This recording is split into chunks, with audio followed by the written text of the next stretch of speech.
Preparem-se para mergulhar numa das histórias mais envolventes do universo de George R. R. Martin. Hoje vamos falar sobre a Espada Juramentada, a segunda aventura de Dunk e Egg, que vai fazer vocês segurarem a respiração do começo ao fim. Curte esse tipo de história? Então se inscreva no canal e se prepare. Bem-vindos ao especial O Cavaleiro dos Sete Reinos.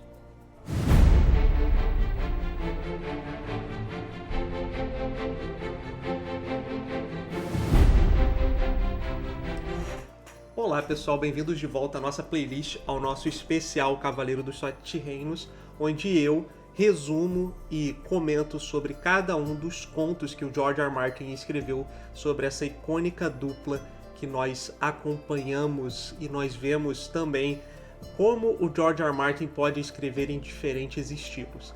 A história da vez é a Espada Juramentada. Aqui nós vemos o Dunk e o Egg numa situação um pouco diferente. Como assim? O que você quer dizer? Imaginem os Sete Reinos sob o sol escaldante de uma seca terrível. Então, essa a temática, esse é o grande problema, essa é a grande problemática desse conto específico. Então, como ele começa especificamente? 1 ano e meio depois dos eventos de O Cavaleiro Andante, nosso querido Duncan, o Alto, agora serve como cavaleiro juramentado a Sir Eustace Osgrey and Stand Fast. E cara, que situação complicada que ele foi se meter. Eustace é daqueles cavaleiros que já viu dias melhores, um velho senhor obcecado pelas glórias perdidas de sua casa e pelos fantasmas do passado. É como aquele tio que só fala dos bons tempos no churrasco de família, só que com espada e muito mais drama. Então vamos lá, a gota d'água que faltou. A espada juramentada, de novo, a gente vai acompanhar Dunk, um cavaleiro andante que serve em nobreza nenhuma, e seu jovem escudeiro Egg, e eles, no caso, estão prestando serviços para esse Sir Eustace Osgrey durante um verão escaldante conhecido como a Grande Seca. Qual é o contexto histórico aqui? Bom, o que torna essa história tão interessante? O que vai alavancar a narrativa? A coisa fica séria quando Dunk e Egg voltam de uma viagem e descobrem algo chocante. O riacho local secou, mas não foi o sol que fez isso. Na verdade, foi uma tal de Lady Rohanne Weber de Coldmoat, que mandou construir uma represa rio acima. E aí que nosso amigo Sir Bennis, do Escudo Marrom, que convenhamos, não é exatamente conhecido pela diplomacia, resolve ensinar uma lição. Essas casas são rivais, então por que elas, como eu posso dizer, têm essa rixa histórica? Há muito tempo atrás houve a rebelião Blackfyre, que foi uma guerra civil entre Daemon II e Daemon Blackfyre, ou seja, é uma guerra que aconteceu quando o antigo rei declarou, que seus bastardos poderiam ser legitimados ao trono. E aí, durante essa guerra que a gente teve, da rebelião dos Blackfyre, nós conseguimos ver que um desses lados, estava muito forte e que uma guerra precisaria ser feita. As consequências disso era que a casa Osgrey, por participar da rebelião Blackfyre, perdeu terras para a casa Weber. Então pensa só, a gente já tem essa rixa histórica e ainda por cima estamos vendo uma atitude, um tipo de ação que quase que menospreza e pormenoriza o fato de que a casa Osgrey também precisa sobreviver com seus plantios. Então a gente tem uma tensão entre os apoiadores de lados opostos e isso acontece constantemente, tá? Então quem são os nossos personagens? Bom, a gente tem o Egg, claro, da casa Targaryen, nós temos o Sir Eustace Osgrey e a própria Lady Rohanne Weber. Eles são personagens que aparecem pouco, na verdade Sir Eustace aparece mais, mas eles têm uma importância muito forte, pelo menos no início do conflito. Então o que acontece? Devido a essa barragem, essa seca extrema que afeta as terras dos Osgrey, a Lady Rohanne acabou construindo uma barragem para conseguir suprir o seu povo, suprir as suas fazendas. E isso, no caso, impede a água de continuar correndo. Sir Bennis, nesse caso o camarada cavaleiro do Dunk, ele decide resolver as coisas. Ele vai lá, ele vê que tem um pessoal assim construindo e tudo mais, ele pede para eles pararem, e aí os caras, né, que estão lá, os camponeses, coitados, eles são só trabalhadores. Eles falam: nós estamos aqui trabalhando a pedido de Lady Rohanne, essas são as ordens dela. E aí o Sorbanes vai lá e corta a cara de uma das pessoas, e o Dunk fica puto com isso. Ele fica: pô, você não devia ter feito isso. E aí o Sorbanes dá aquela, tipo, não, relaxa, foi só um cortezinho, sendo que ele rasgou metade da cara de uma pessoa. E agora a gente fica naquele aguardo, né? A gente pensa assim: caramba, ela não vai gostar nem um pouco disso. Então o que acontece? O Sor Duncan e o Egg, aqui eles estão mais próximos um do outro. O que a gente quer, o que eu quero dizer com isso? Nós conseguimos ver como a amizade deles varia de acordo com as origens. Então o Dunk, como ele tem origens humildes, ele busca por honra e justiça, ele muitas das vezes vai pensar de modo tanto quanto humilde. Muitas das vezes a gente vê ele mesmo se autodenegrindo, né? Falando Dunk, o pateta, cabeça dura como uma rocha, porque é aquilo, ele tá acostumado a isso. Já o Egg, que continua escondendo a identidade real, ele aprende sobre a realidade do reino, e ele não gosta nem um pouco do Sorbanes, mas o Dunk ensina pra ele que às vezes você vai ter que lidar com pessoas ruins no seu dia a dia e que não tem o que fazer. Mas é claro que as coisas vão por água abaixo aqui, ou melhor, pela falta de água. Então vamos lá. Quem é a Lady Rohanne Webber, a Viúva Vermelha? Por que ela tem essa reputação? Porque ela se casou com vários maridos e todos eles morreram. Ela tem uma reputação sinistra, mas a realidade dela é um tanto quanto complexa. Ela é bem bonita, ela é bem educada, e ela tem essa coisa de como ela é uma mulher no meio medieval, ela fica muito dependente da vontade dos homens. E, por exemplo, o seu pai, quando ele estava prestes a falecer, ele falou: se você não se casar e der um herdeiro pra mim, eu vou te casar com outra pessoa, com um cavaleiro. E o que eu vou fazer? Ele vai ficar com as suas terras, tá? Então ela sempre teve essas pressões para se casar novamente. E se ela não o fizesse, ela acabaria perdendo terras e ficando completamente dependente. Por conta disso, ela sempre busca autonomia e justiça. Já o Sir Eustace Osgrey, ele é um tanto quanto melancólico, porque ele tem um orgulho e ressentimento após a perda das terras. Ele também perdeu filhos durante essa rebelião Blackfyre, o que é um tanto quanto triste, porque quando Dunk e Sorbanes estão indo lá visitá-lo, várias vezes a gente vê que o Sir Eustace vai visitar a lápide, né, o túmulo deles, e é um tanto quanto melancólico. Ele sempre continua com a lealdade à causa Blackfyre. Ele insiste que, nossa, faltou isso aqui para eles conseguirem de fato conseguir a vitória, e ele tem uma manipulação da narrativa para vantagem própria. É claro que ele também não é santo, mas ele implica que esse direito que ele tem sobre essas terras vai fazer com que eles entrem num conflito e que eles precisam resolver isso da maneira mais eficiente. Então a gente tem uma negociação em Coldmold. Nesse caso, o que acontece aqui? Chegam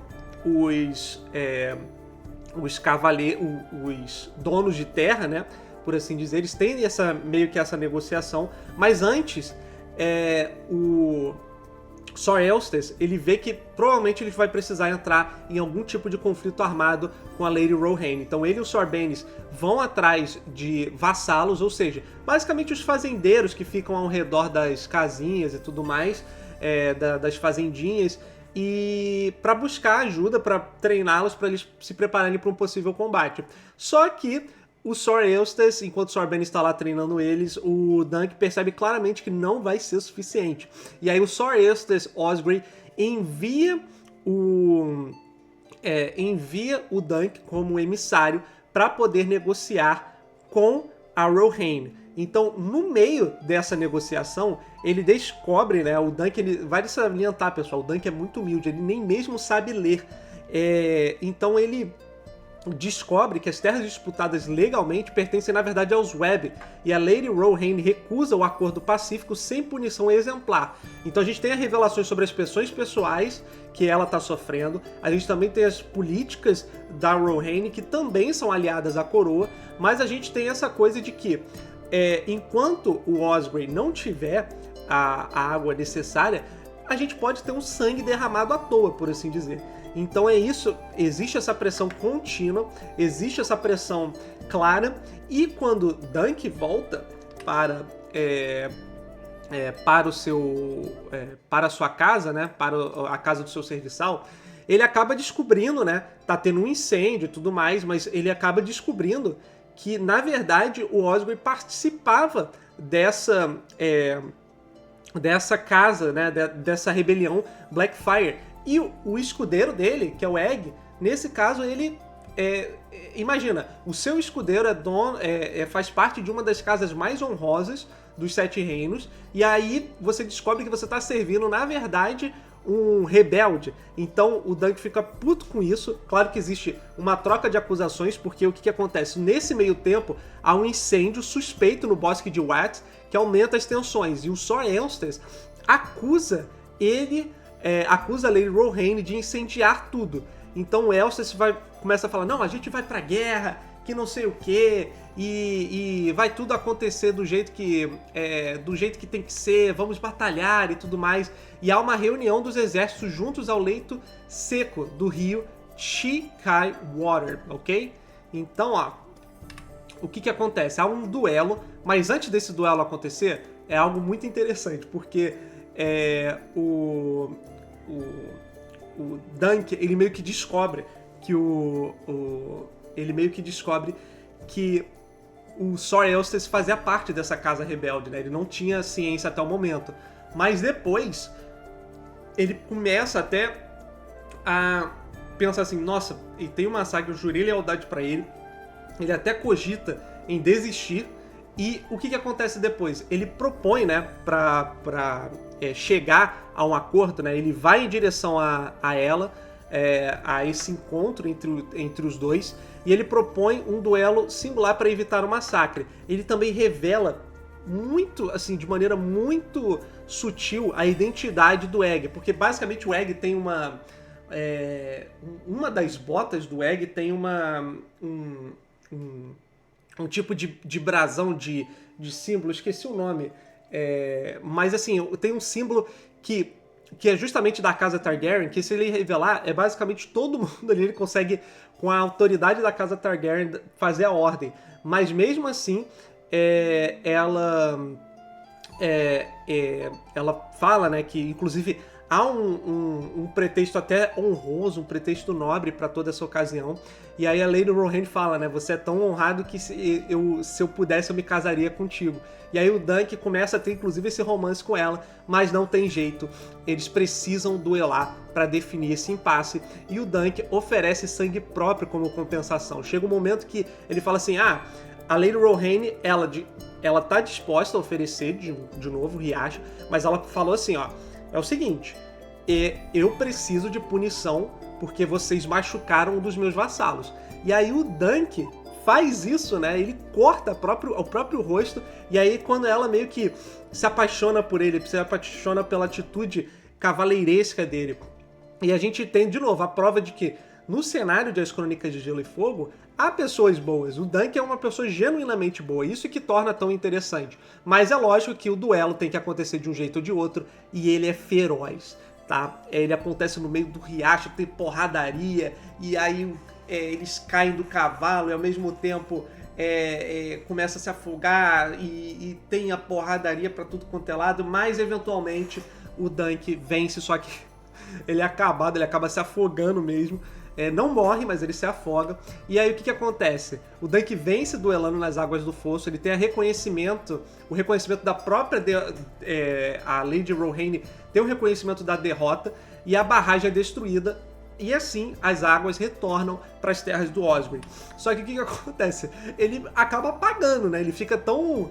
imagina, se ele já tem um corte no rosto, a exaustão de ficar indo e vindo por essas negociações, madrugada a fio,